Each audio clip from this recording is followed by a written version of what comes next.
Today I'm taking a simple approach to painting green skin on a miniature. I'm using a color gradient that goes from deep blue shadows to pale yellow highlights, and I'm not going to use any green paint for this paint up. Creating our green midtone color by combining our shadow color with our highlight color is an easy way to maintain color continuity across this color gradient. I also find that mixing my own colors when painting a simple scheme like this is a little more rewarding. Welcome to Trehane Miniatures. In addition to painting an orc from the Bloodwork board game, I'm also going to paint the Jabberwok from Wonderland's War, which was chosen by one of my channel members. This will allow me to demonstrate two different approaches to painting green skin on a miniature. For the orc, I'll use a standard brush only. I won't use washes or any other tricks for the orc. For the Jabberwok, on the other hand, I'll get most of the skin painted with an airbrush using a standard brush only for the detailed highlights. I'll also demonstrate adding some contrast to this piece with an oil wash as an optional step at the end of the paint up. For both miniatures, I begin with Color Forged Tempest Blue. This will serve as the deep shadow color for the piece. When I initially painted this orc character, I was testing a new paint line from Mr. Pigments, which I'll link to in the description. As part of the test, I used bismuth yellow to mix two different green shades. I made one green with a mix of phthalo blue, and bismuth yellow, and I made the other with a mix of cobalt teal and bismuth yellow. For the Jabberwok, I mixed the green shade using only phthalo blue for the mix. I keep adding phthalo blue to the bismuth yellow until I get a nice dark green shadow color. Using any deep blue and a bright yellow should yield similar results as long as the paint doesn't contain too many opacifiers. Using a dark blue that contains black pigment and a bright yellow that contains white pigment could result in a grayish looking green color. I've actually had good luck mixing colors with 1st Gen Army Painter paint. Their piss poor coverage is a pretty good indication that they don't contain as many opacifiers as their Fanatic line. I apply this dark green as a shadow color for the green skin, but I don't color all of the Tempest Blue primer in the deep recesses.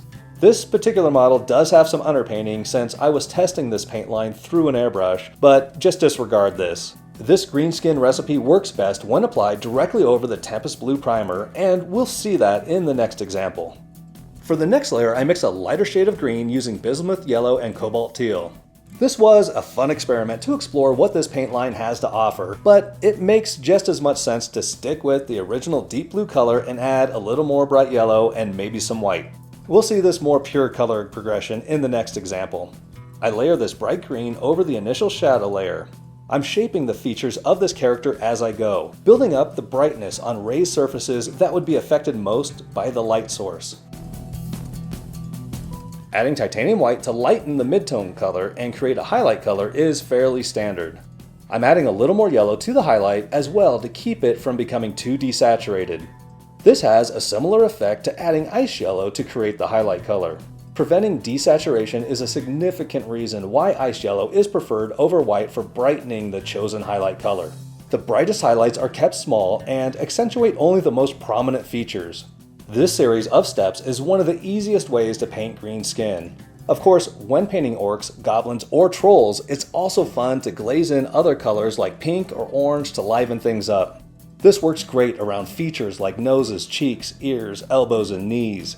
For this video, however, I'm keeping things simple and sticking with pure green skin. For airbrushing the Jabberwok, I'm sticking with a mix of phthalo blue and bismuth yellow to create the green shade. I have the same Tempest Blue primer in place as the starting point for the skin. I'm using only Flow Improver to thin this paint since it's already pretty thin to start with. If I were using thicker hobby paints, I'd want to thin this with airbrush thinner and add just a small amount of Flow Improver. Once I get a nice dark green color mixed up, I use an airbrush to spray this layer into place. I cover most of the mini with this, except for the downward facing areas. I want some of the Tempest Blue to represent the deepest shadow color. Using the airbrush for this is so much faster and easier than using a standard paintbrush. There isn't as much control when using an airbrush, and overspray is inevitable, but that's a fine trade-off for the speed. If this is the first step in the painting process, then overspray won't be an issue anyway. As we lighten the green for subsequent layers, we'll spray the miniature from a slightly steeper angle. This will create a smooth progression of color through the various layers of brightness as they diminish into the shadow region. This is a huge advantage of the airbrush. It effortlessly creates these smooth transitions. For this particular model, I want the light to be hitting the Jabberwok more on its right side, so I'll leave the left side of the miniature darker. I continued to lighten the green color for the highlights. You can take these highlights as far as you're comfortable with. The only limitation is your precision with the airbrush. I'm not the most accurate airbrusher, so this is as bright as I'll make these highlights before switching to a standard brush. I'm basically just hitting the miniature directly from the light source at this point. We are 3 layers into this paint up in just a matter of minutes. There's only about 1 minute of spray time for each layer. Of course, it takes some additional time to mix up the different colors and to flush the airbrush between coats, but it's still so much faster than using a standard paintbrush.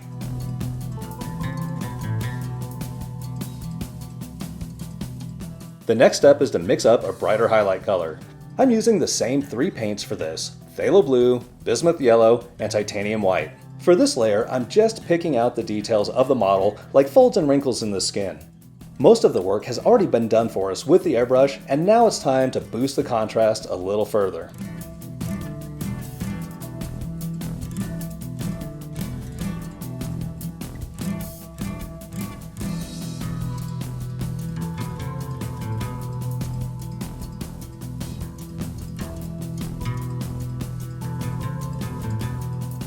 For the final layer, we could use a mix of bismuth yellow and titanium white as we did with the orc, but I'll switch to ice yellow by Vallejo for this guy.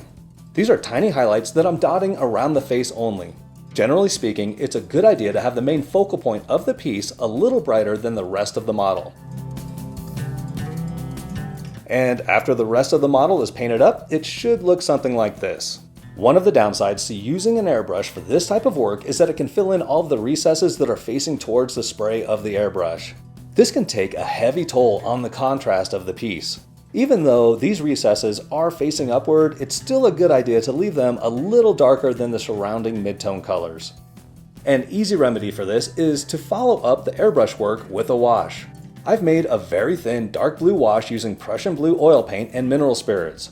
This will add shadow to the recesses and boost the contrast of the piece. I slather this all over the miniature.